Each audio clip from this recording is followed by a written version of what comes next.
वो उन लोगों की दराजें खंगाल रहा था जो अब जिंदा नहीं थे, और उसी तलाश में उसे एक वाउचर मिलता है मसाज का, एक छोटा सा कागज जो उसे एक मौके जैसा लगता है। लेकिन उसे क्या पता वो दरअसल एक एंट्री पास है, बाहर निकलने का नहीं, अंदर फंसने का।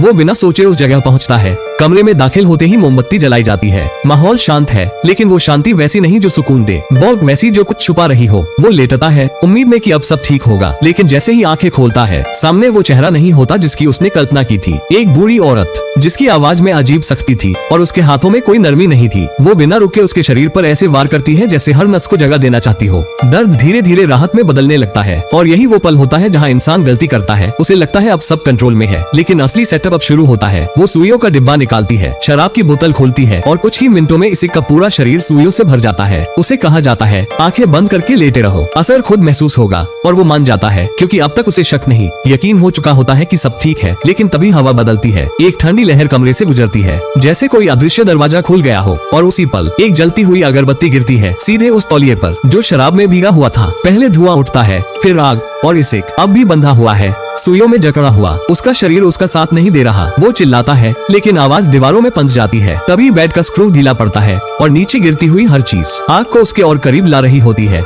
अचानक फोन बजता है, एक आवाज जो उसे खींचती है। वो झटके से उठता है, दर्द को नजरअंदाज करके भागने की कोशिश करता है, लेकिन अब सवाल ये नहीं रह गया कि वो बच सकता है या नहीं।